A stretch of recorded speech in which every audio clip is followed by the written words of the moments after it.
like to welcome everyone to our August 19th Planning Board meeting, those in the audience and those that join us on television. Also, it's always good to have Commissioner Colson here at all these meetings. At this time, we have our roll call. Faye Barefoot. Here. Lyman Hardy. Here. R.J. Hemby. Here. Thomas Harris. Here. Aaron Hines. Ricky Hines. Clayton Malloy Jr. Here.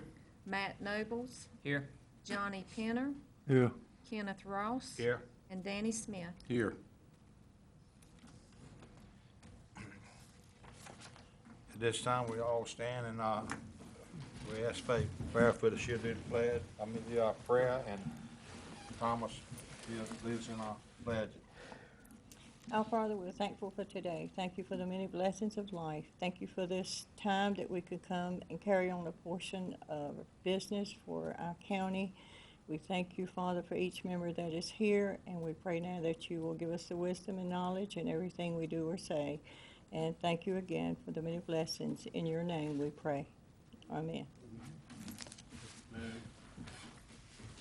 I Pledge allegiance to the flag of the United States of America, to the republic for which it stands, one nation, under God, indivisible, with liberty and justice for all.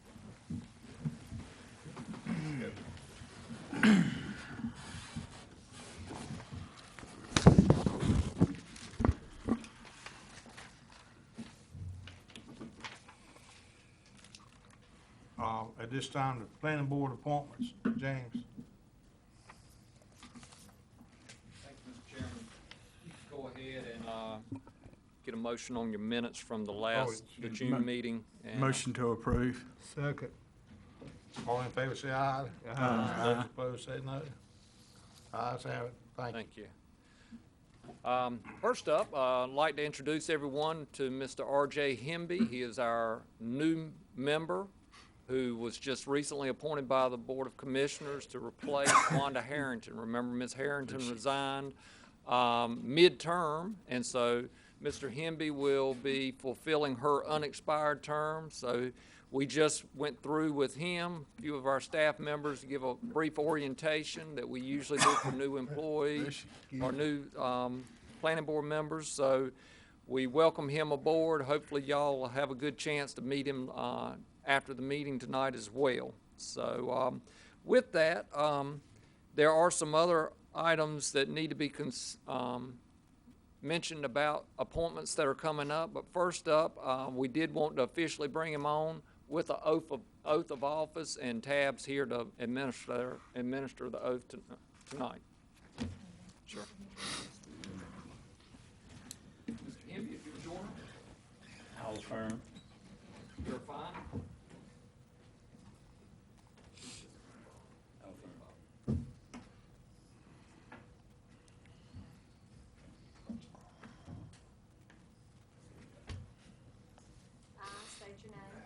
I, R.J. Hemby, Do solemnly swear affirm, that I will support and maintain support, and maintain the Constitution and laws the Constitution and laws of the United States of the United States and the Constitution and the Constitution and laws and laws of North Carolina, of North Carolina, not inconsistent therewith, not inconsistent therewith, and that I will faithfully that I will faithfully discharge the duties discharge the duties of my office of my office as a member of as a member of Pitt County Planning Board. the County Planning Board. Thank you. Very good. Welcome aboard. Thank you. And also included in your package tonight, it is that time of the year where the normal terms will be expiring for several members. And if you notice on page is right, page 10, we have already sent to the clerk to the Board of Commissioners a request to consider reappointing those members that are eligible for reappointment. And there are 4 members that are eligible for reappointment. Mr. Harris has served 2 full terms, and he's ineligible for reappointment, so we will need a new member for District 2, but Mr. Hines, Aaron Hines, is an at-large member and is willing to, and is interested in reappointment, as is Clay Malloy, Matt Nobles, and Mr. Kenneth Ross. So we should hopefully have word back from the commissioners sometime next month as to who has been reappointed, and hopefully we will go ahead and know fairly soon who the new appointment is for District 2. Any questions about the planning board appointments?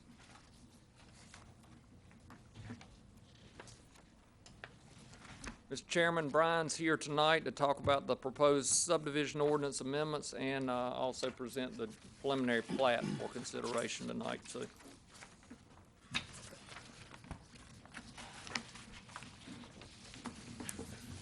Mr. Chairman, members of the board, it's a pleasure to be in front of you guys tonight. So as you guys are aware, sometimes the state laws have changed, and therefore we have to amend our ordinances to be in accordance with state law. So that's the majority of our amendments tonight. So we got a few sections we're going to go through, some proposed amendments. The first one on the screen is section 125. It's the preliminary plat review for major subdivisions.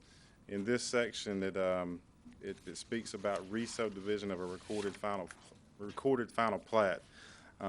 So we're proposing to add the language, except that a preliminary plat may not be required if proposed changes are not deemed substantial by the subdivision administrator. These typically you would typically see this be an issue when somebody records a final preliminary or records a final plat with infrastructure or multiple lots, and then they change some lot configuration or road detail or something like that. It would necessitate a revamp of that map. So that would initiate another preliminary review. That's kind of what this speaks to. In some instances, you'll see later on in our development review portion of the agenda, they re-recording a particular lot in a subdivision of a recorded final plat may not actually constitute the full parameters of a preliminary plat review. So that's the issue with section 125 and the re-subdivision amendment language. Now the next sections we're going to talk about deal with our road maintenance guarantees. Our previous efforts, which we planning staff and planning board and commissioners spent a lot of time on this. There was a committee formed by the county commissioners in May of 2013, which was going to study the issue of disrepaired roads and the issue of trying to get those roads taken over by the state, getting them up to state standards. So the street maintenance committee, as appointed by the commissioners, met 4 times from May through July of 2013. They received staff presentations on the existing problems and what other counties were doing to enforce street maintenance.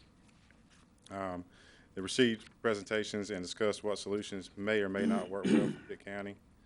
And eventually the committee came up with a 3-point recommendation, which was the financial guarantee of 15%, annual inspection and reporting programs, and any maintenance violations would be enforced as subdivision violations, so they would be able to tap into that 15% surety and make those repairs.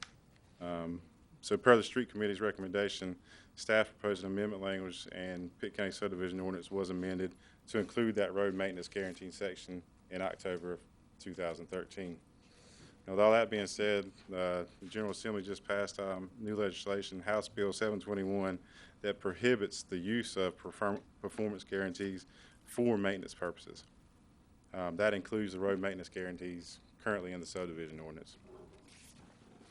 So the language you'll see on the screen, pretty much we're going to come into line with what the language of the bill says. We're going to no longer call them financial guarantees, but performance guarantees. So you'll see the financial slashed out with performance there.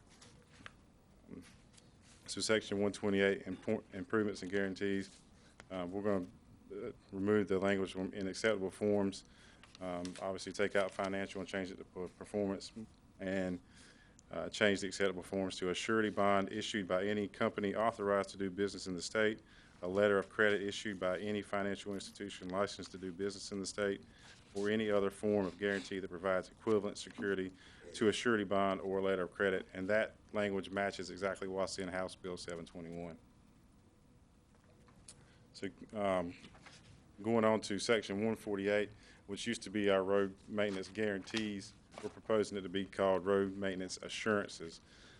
Pretty much striking out any language that would include a financial guarantee to reflect pretty much our road maintenance guarantee or road maintenance certificate that it shall be the responsibility of the subdivider to maintain all street and street rights-of-way improvements until such time that the publicly dedicated roads are accepted for maintenance under the North Carolina DOT state road system. So you see we're just taking out all the financial guarantee section there. Again, acceptable forms, we're going to taking all that out. Removing these following sections, the certification and release, that we'll no longer, obviously won't need to certify that it's been done. We are keeping a portion of the road maintenance assurance or road maintenance guarantee section in there. The annual inspection of unadopted roads. The only thing we're striking out of that section is failure to provide the annual report or fixed identified deficiencies shall be a maintenance violation subject to the section 149 of the article. This will just still give us an ability to keep tabs on these roads. Maybe spur along the developer to get these roads taken over. So you can see in section B there, we're going to put all the following on-site and off-site improvements as applicable shall be adequately maintained per section 141D5 until adoption by DOT. There's a simple, just making sure we've got all our sections identified properly. And in this last section, we'll just taking out the financial guarantee reference. These will be the commentary section of the ordinance. These are going to correlate with the section, so we're just removing all the commentary. You can see section 148A is gone, and then just some housekeeping, just switching out those sections to make sure that it flows right. Then the last one there, we'll see that, taking out the financial guarantee. So with that being said, our staff recommendation is just to forward along the draft amendment language to the Board of County Commissioners with a favorable recommendation. And with that being said, I'll entertain any questions. I know that's a lot to throw out. So. Anybody has any questions? Brian? In other words, we just need to take a vote that recommend that we agree with this and send to the county commission. Yes, sir. Okay. Make a motion to approve. All right. Motion been made and approved. Everybody in favor say aye. Aye. Motion carried. Okay. The next thing on you guys' agenda is the development review portion. Got one small plan we have in. It's Glen Abbey Section 2, Lot 30. This is the re-subdivision of a recorded plat. This is what we were talking about earlier. So it's located out on Bay Hill Court, north of its intersection with Bessemer Drive. This is in the Glen Abbey subdivision. It's in the Grimesland Township, 2 lots. It's 1.483 acres. So you can see this is the lot as it exists now. The proposal is to split that in 2. The site's not within the 100-year floodplain. It's on rural residential. GUC is the electrical provider, and Eastern Pines is the water provider. So per section 125 of the subdivision ordinance, the review of major subdivision plats includes the re-subdivision of a recorded final plat. So that's why this one's in front of you guys tonight. Also, section 130B2 requires that the subdivision to be properly identified on the plat as a re-subdivision of a previously recorded plat in the title block. So we'll make sure that's on that when he brings in our final, so we'll have to just make sure it's got identified properly. GUC wants to see a 10-foot electrical easement around the cul-de-sac. The photo on your screen now of the subdivision looking down Bay Hill Court. The lot will be up on your right. That's back out toward Bessemer Drive. So you're looking away from the actual lots there. This will be lot 30A as it would be titled. This will be looking at Lot 30B as it will be titled. Technical Review Committee did recommend conditional approval on this plan.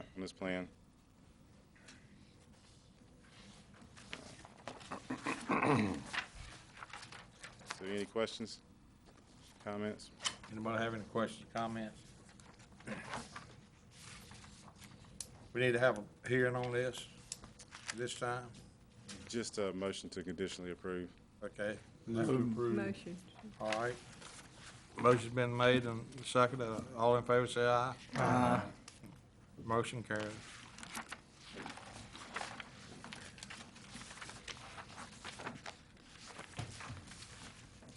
Before we get into the informational items, Mr. Chairman, I did want to say, I know several of you were instrumental in helping us get the maintenance guarantees into the subdivision ordinance, and we did not take it lightly having to remove them. So this is going before the Board of Commissioners at their September meeting. The new bill will take place it will be effective October the 1st. We'll align our ordinance to be amended at that same time. So we felt like we had a really good mechanism in place. A lot of good time and effort went into establishing those guarantees, but the legislature has deemed that these guarantees shouldn't be used in a maintenance fashion. So we did argue the point with our legal staff quite candidly, but we all came to the agreement that the language needed to be removed so we'd stay in compliance. So I'll get past that. Some good news reports as far as informational items. In particular, a couple I wanted to highlight. Number one, I'm pleased to announce that our hazard mitigation plan for the county has been approved, not only for Pitt County, but for the 10 municipalities here within the county. So in your letter or in your package tonight, you'll see a letter from FEMA that announces those approvals. They were approved effective June 21st of this year. This plan is effective for a full 5 years, and this makes the county and our 10 municipalities eligible for federal disaster assistance in case of any flooding, any wildfires, any of the hazards that are mentioned in the plan itself.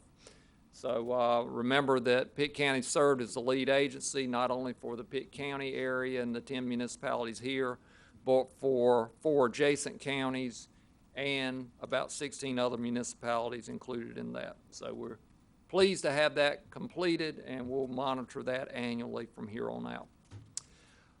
Candlewick Area Sanitary Sewer Project is a new project that planning staff members are actively involved with. This is concerning a new grant that was awarded to the county at the tune of $3 million from the state. It's actually federal monies that flow through the state. And what this funding will be used for is to provide sanitary sewer service to an area off Stantonsburg Road, primarily Candlewick subdivision and a few adjacent lots that are experiencing, for the most part, several of those lots are experiencing failing septic systems. So this will provide sanitary sewer service there and the connections to those homes. Draft preliminary engineering report is currently being reviewed, and that will determine which sewer service will be provided there, whether it will be served by Greenville Utilities or through the town of Farmville. So we'll keep you posted on this project. Several other items that are listed in there, just so you know, through our community development program, we provide annual information sessions. We had about 60 people attend 2 of those sessions last week, and these folks will go through an application process to determine their eligibility for community development programs that are run through our office. We've had some good success there with either urgent repairs to homes or some substantial rehabilitations. Also, some follow-up on several of our rezoning requests. All were approved. John Powers actually was a downzoning of his property out off Sunnyside Road. Alex Pinestraw was another site plan that was approved. And ones that didn't necessarily come through you for review, but were approved by the commissioners, a couple of residential daycares, and a new solar farm that's going out west of town on Nash Joyner Road. One other House bill we wanted to make you aware of, in case you started hearing a lot of shooting going on Sundays, there is a new House bill that was approved, 640, and that's included on page 45 of your agenda package. This now allows hunting in certain instances to take place on Sundays. So just be aware of that. On page 47, you'll see the details under Part 5 as to when folks can hunt and can't hunt on Sundays. The departmental monthly reports for June and July are included, and again, some other articles that were made available that are related to recreation and a few other items. One in particular, road signs. You might know that our office also handles E911 addressing and the road name signs around the more rural areas of the county. We have seen some heightened activity as far as signs being taken down or knocked down, especially during the summer months. So you as planning board members and the viewing audience, if you happen to see any road name signs that are knocked down or have been removed, please let us know, and we need to get those back up as soon as possible. And you can contact us either at our website or on our through the website or through our phone at 902-3250. So please let us know if you see any of those down. And Mr. Chairman, that's all we have for tonight, unless you have any questions. Does anybody on the board have any questions they'd like to ask? I'm glad to see that the sign department is refurbishing a lot of these signs, saving the county some money. Yes, sir. Well, that saves the taxpayers, and we're all taxpayers. If there's nothing else coming for this board, we'll stand adjourned. Thank you.